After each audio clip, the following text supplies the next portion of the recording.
Hello friends, welcome to Learners Forum. Next number determination of cutoff frequency பத்தி பார்க்கலாம்.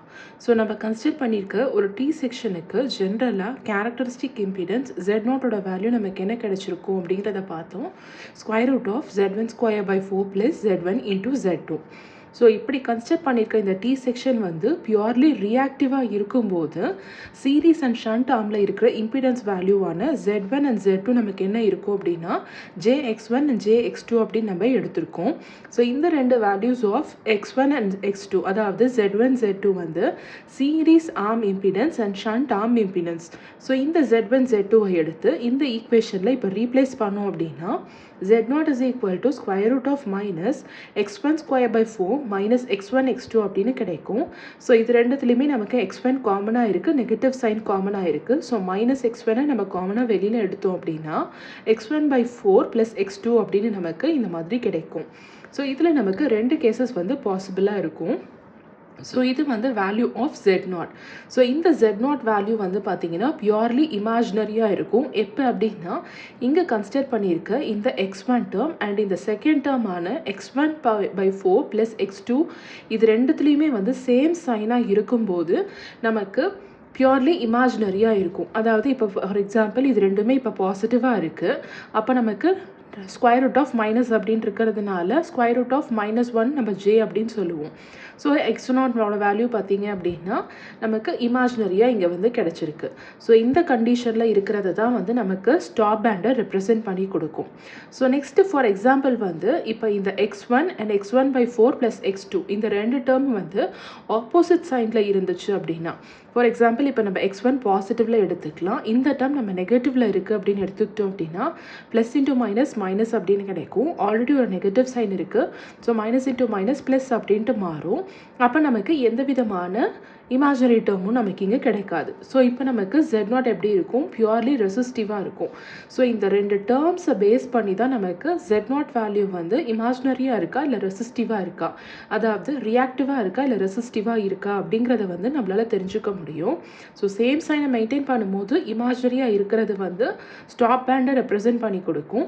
And different சைனில் இருக்கும்போது purely resistive கண்டிஷனில் நமக்கு pass பேண்டை ரெப்ரசென்ட் பண்ணி கொடுக்கும். ஸோ நெக்ஸ்ட் வந்து பார்த்தீங்க அப்படின்னா கட் ஆஃப் ஃப்ரீக்வன்சி டிட்டர்மினேஷன் தான் இந்த டாப்பிக்கே, அதை பற்றி பார்க்கலாம்.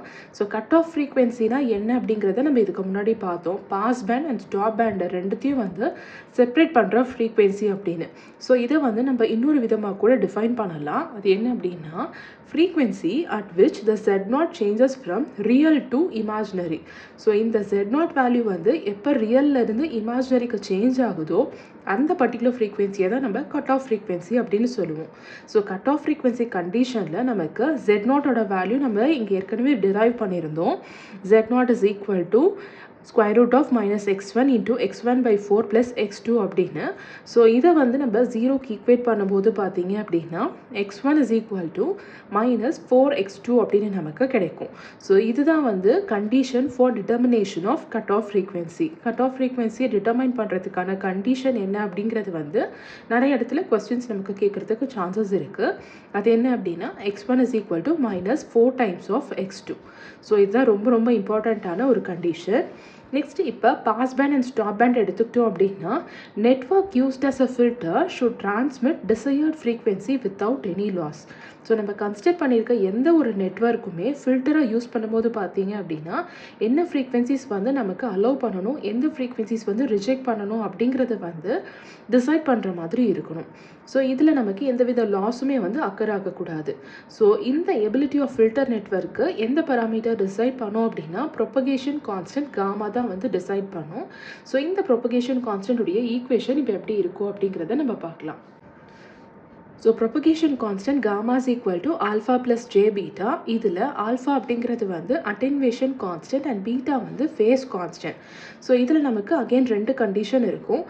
ஆல்ஃபா வேல்யூ 0வாக இருக்கும்போது பார்த்தீங்க அப்படின்னா ஆல்ஃபா அப்படிங்கிறது வந்து அட்டென்வேஷன் அப்படிங்கிறது வந்து சிக்னலுடைய ஸ்ட்ரென்த்துடைய ரிடக்ஷன்.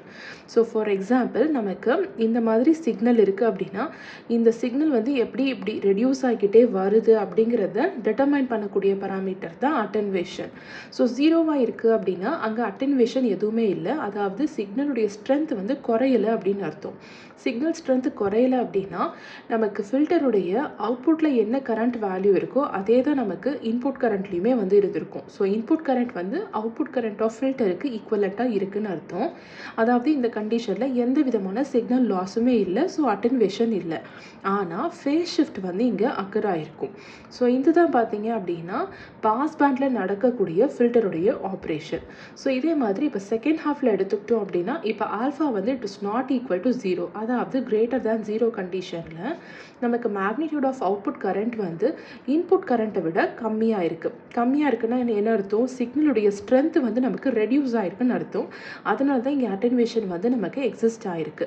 ஸோ அட்டென்வேஷன் எக்ஸிஸ்ட் ஆகிருக்கிற கண்டிஷனில் பார்த்தீங்க அப்படின்னா இது வந்து ஸ்டாப் பேண்டில் ஃபில்டருடைய ஆப்ரேஷன் என்ன அப்படின்னு சொல்லக்கூடிய கேஸ் தான் இந்த செகண்ட் கேஸ். ஸோ இதுதான் வந்துட்டு பாஸ் பேண்ட் அண்ட் ஸ்டாப் பேண்டில் நடக்கிற டிஃப்ரெண்ட் ஃபில்டர் ஆப்ரேஷன்ஸ். இப்போ நம்ம சிமெட்ரிக்கல் டி செக்ஷன் கன்சிடர் பண்ணிவிட்டு அதனுடைய ப்ரொபகேஷன் கான்ஸ்டன்ட் ரெலவெண்ட் ஈக்குவேஷன் எடுத்தோம் அப்படின்னா sin h gamma by 2 is equal to square root of z1 by 4z2 அப்படின்னு கிடைக்கும். ஸோ இப்போ தான் நம்ம பார்த்தோம் propagation constant is equal to alpha plus j beta attenuation plus phase constant அப்படின்னு. So இந்த வேல்யூ எடுத்து இந்த ஈக்குவேஷனில் இப்போ நம்ம ரீப்ளேஸ் பண்ணோம் அப்படின்னா sin h gamma by 2 நம்ம எப்படி ரெப்ரசென்ட் பண்ணலாம்? sin h alpha plus j beta by 2 அப்படின்னு கிடைக்கும். அகெயின் இதை நம்ம செக்ரிகேட் பண்ணிக்கலாம். So sin h alpha by 2 plus j beta by 2 அப்படின்னு எழுதிக்கலாம். So sin h of a plus பியோட ஃபார்முலாவை நம்ம எக்ஸ்பேண்ட் பண்ணோம் அப்படின்னா நமக்கு என்ன கிடைக்கும்? sin h of alpha by 2 cos h of j beta by 2 cos h of alpha by 2 and sin h of j beta by 2 அப்படின்னு நமக்கு கிடைக்கும். ஸோ ட்ரிக்னோமெட்ரி ஐடென்டிக்ஸ் பார்த்தீங்க அப்படின்னா sin h of j theta வந்து it is equal to j sin theta and அதே மாதிரி cos h of j theta is equal to just cos theta. So இந்த ரெண்டு ஐடென்டிட்டிஸையும் இந்த ஈக்குவேஷனில் ரீப்ளேஸ் பண்ணோம் அப்படின்னா நமக்கு ஈக்குவேஷன் என்ன கிடைக்குது அப்படிங்கிறத பார்க்கலாம். அப்போ நமக்கு sin h of gamma by 2 is equal to sin h of alpha by 2 cos beta by 2 plus j cos h alpha by 2 sin beta by 2 அப்படின்னு நமக்கு கிடைக்கும். ஸோ இந்த வேல்யூ நமக்கு எதுக்கு ஈக்குவேட் பண்ண போகிறோம் அப்படின்னா square root of z1 divided by 4z2. So இந்த ஈக்குவேஷன் தான் நமக்கு ஃபர்ஸ்ட்டாக கிடைச்சிருக்கிறது. இதையும் நம்ம இப்போ ஈக்குவேட் பண்ணி என்னென்ன வேல்யூஸ் எல்லாம் கிடைக்குது அட்டென்வேஷன் அண்ட் ஃபேஸ் கான்ஸ்டன்ட்டுக்கு அப்படிங்கிறத நம்ம பார்க்கலாம். ஸோ இப்போ இதில் Z1 அண்ட் Z2 இது ரெண்டுமே பார்த்தீங்க அப்படின்னா reactance of opposite type. So இந்த கண்டிஷனில் நமக்கு இமேஜினரியாக இருக்கும் அப்படிங்கிறத நம்ம பார்த்தோம். ஸோ இமேஜினரி கண்டிஷனாக இருக்கும்போது நம்ம இதில் வந்து பார்த்தீங்க அப்படின்னா இங்கே நமக்கு ஒரு ஜே கிடைக்கும் அப்படின்னு அர்த்தம். So real part with real part, imaginary part with imaginary part அப்படின்னு ஈக்குவேட் பண்ணோம் அப்படின்னா இந்த டேர்முக்கு இங்கே நமக்கு ரியல் பார்ட் எதுவுமே இல்லை. ஸோ இதை வந்து நம்ம 0க்கு ஈக்குவேட் பண்ணிக்குவோம். அண்ட் இந்த டேர்மையும் நம்ம ஈக்குவேட் பண்ணோம் அப்படின்னா நமக்கு இந்த ரெண்டு ஈக்குவேஷன்ஸ் கிடைக்கும். sin h of alpha by 2 cos beta by 2 is equal to 0 அப்படின்னு கிடைக்கும். செகண்டில் cos h of alpha by 2 into sin h beta by 2 is equal to square root of z1 divided by 4z2 அப்படின்னு கிடைக்கும். So இப்போ இந்த ஈக்குவேஷனில் ஒன்று இந்த ஃபர்ஸ்ட் டேர்மை நம்ம 0க்கு ஈக்குவேட் பண்ணிக்கலாம், இல்லைனா செகண்ட் டேர்மை நம்ம 0க்கு ஈக்குவேட் பண்ணிக்கலாம். ஸோ இதை பொறுத்து நமக்கு ரெண்டு கேசஸ் வந்து அவைலபிளாக இருக்கும். அதை நம்ம இப்போ செக் பண்ணி பார்த்து ரிசல்ட் என்ன கிடைக்குது அப்படிங்கிறத பார்க்கலாம். ஸோ இதில் நான் சொன்ன மாதிரி ரெண்டு பாசிபிள் கேசஸ் இருக்குது. ஃபர்ஸ்ட் கேஸில் வந்து நமக்கு sin h of alpha by 2 cos beta by 2 is equal to 0 அப்படின்னு ஈக்குவேட் பண்ணும்போது இந்த ஃபர்ஸ்ட் டேர்மை நம்ம 0க்கு ஈக்குவேட் பண்ணிக்கலாம். ஸோ இந்த ஃபர்ஸ்ட் டேர்மை 0க்கு ஈக்குவேட் பண்ணுறோம் அப்படின்னா ஆல்ஃபா வேல்யூ அட்டென்வேஷன் நமக்கு 0வாக இருக்குது அப்படின்னு அர்த்தம். ஸோ இதை நம்ம 0க்கு ஈக்குவேட் பண்ணியாச்சு, விச் மீன்ஸ் இந்த டேர்ம் வந்து நமக்கு it is not equal to 0. அப்போ நமக்கு பீட்டா நாட் ஈக்குவல் டு 0 அப்படின்னு கிடச்சிருச்சு. ஸோ நமக்கு செகண்ட் ஈக்குவேஷனில் இந்த வேல்யூஸை ரீப்ளேஸ் பண்ணோம் அப்படின்னா sin beta by 2 is equal to square root of z1 divided by 4z2 அப்படின்னு நமக்கு கிடைக்கும். ஸோ இதுதான் நமக்கு கிடைச்சிருக்க ரிசல்டன்ட் வேல்யூ. இப்போ செகண்ட் கேஸை நம்ம எடுத்துக்கலாம். அதாவது இந்த பீட்டா பராமீட்டரை நம்ம 0க்கு ஈக்குவேட் பண்ணிக்க போகிறோம். அண்ட் இது வந்து it is not equal to 0. So இந்த கண்டிஷனில் பீட்டா வேல்யூவை சால்வ் பண்ணோம் அப்படின்னா நமக்கு 2n - 1 இன்டூ பை அப்படின்னு கிடைக்கும். ஏன்னா இந்த கண்டிஷனில் தான் sin பீட்டா பை 2 வந்து it is equal to +or-1. So இங்கே நம்ம ஆல்ஃபா வந்து it is not equal to 0 அப்படிங்கிறத வந்து நம்ம எடுத்தாச்சு. இந்த கண்டிஷனில் cos h of alpha by 2 is equal to square root of z1 by 4z2 அப்படின்னு நமக்கு கிடைக்கும். ஸோ ஃபர்ஸ்ட் கேஸில் நமக்கு என்ன ரிசல்டன்ட் கிடைச்சிருக்கு அப்படின்னா இது வந்து பாஸ் பேண்டாக நமக்கு ஆக்ட் ஆகும். ஏன்னா நமக்கு ஆல்ஃபா வேல்யூ வந்து இட் இஸ் ஈக்குவல் டு 0 அப்படின்னு இருக்குது. அப்போ அந்த கண்டிஷனில் ஃபேஸ் ஆங்கிள் வேல்யூ நமக்கு என்ன கிடைக்கும் அப்படின்னா beta is equal to 2 sin inverse of square root of z1 by 4z2 அப்படின்னு நமக்கு கிடைக்கும். ஆனால் செகண்ட் கேஸில் வந்து alpha value it is not equal to 0. அப்போ அட்டனுவேஷன் இருக்குது, விச் மீன்ஸ் நமக்கு இது வந்து ஸ்டாப் பேண்டை ரெப்ரசென்ட் பண்ணி கொடுக்கும். இந்த கண்டிஷனில் phase angle value of pi அப்படின்னு நமக்கு கிடைச்சிருச்சு. அண்ட் அது போக அட்டனுவேஷன் வேல்யூ ஆல்ஃபா நமக்கு என்ன கிடைக்கும் அப்படின்னா 2 cos h inverse of square root of z1 by 4z2 அப்படின்னு கிடைக்கும். ஸோ இதுதான் ஒவ்வொரு பேண்டில் இருக்கிற கேரக்டரிஸ்டிக்ஸ். ஸோ நெக்ஸ்ட்டு ரொம்ப இம்பார்ட்டண்ட்டான ஒரு ரிலேஷன் பார்க்கலாம். அதாவது கான்ஸ்டன்ட் கே செக்ஷன். இது வந்து ப்ரோட்டோடைப் ஃபில்டர் செக்ஷன் அப்படின்னு கூட சொல்லுவாங்க. ஸோ நம்ம கன்சிடர் பண்ணியிருக்க டி ஆர் பை செக்ஷனில் பார்த்தீங்க அப்படின்னா நம்ம series arm impedance, shunt arm impedance அப்படின்னு Z1 Z2 ரெண்டும் வந்து நம்ம யூஸ் பண்ணுவோம். ஸோ இந்த ரெண்டு இம்பிடன்சஸ் வேல்யூ வந்து ஒரு ரிலேஷன்ஷிப்பை சாட்டிஸ்ஃபை பண்ணுச்சு அப்படின்னா அதை தான் நம்ம கான்ஸ்டன்ட் கே செக்ஷன் அப்படின்னு சொல்லுவோம். அது என்ன ரிலேஷன்ஷிப் அப்படின்னா Z1 Z2 வந்து it is equal to R0 square. So இதில் R0 அப்படிங்கிறது வந்து ரியல் கான்ஸ்டன்ட், அதாவது டிசைன் இம்பிடன்ஸ் அப்படின்னு நம்ம சொல்லுவோம். ஸோ இந்த கண்டிஷனை சாட்டிஸ்ஃபை பண்ணியிருக்க இந்த பர்டிகுலர் டி ஆர் பை செக்ஷனை தான் நம்ம என்னன்னு சொல்லுவோம் அப்படின்னா கான்ஸ்டன்ட் கே செக்ஷன் அப்படின்னு சொல்லுவோம். ஸோ இதை ஏன் நம்ம ப்ரோட்டோடைப் ஃபில்டர் செக்ஷன் அப்படின்னு சொல்கிறோம் அப்படின்னா இதுக்கப்புறமா இருக்கிற காம்ப்ளெக்ஸ் செக்ஷன்ஸ் எல்லாத்தையுமே, அதாவது காம்ப்ளெக்ஸ் நெட்வொர்க்ஸ் எல்லாத்தையுமே இந்த ப்ரோட்டோடைப் ஃபில்டர் செக்ஷனை வச்சு நம்மளால் டிரைவ் பண்ண முடியும்.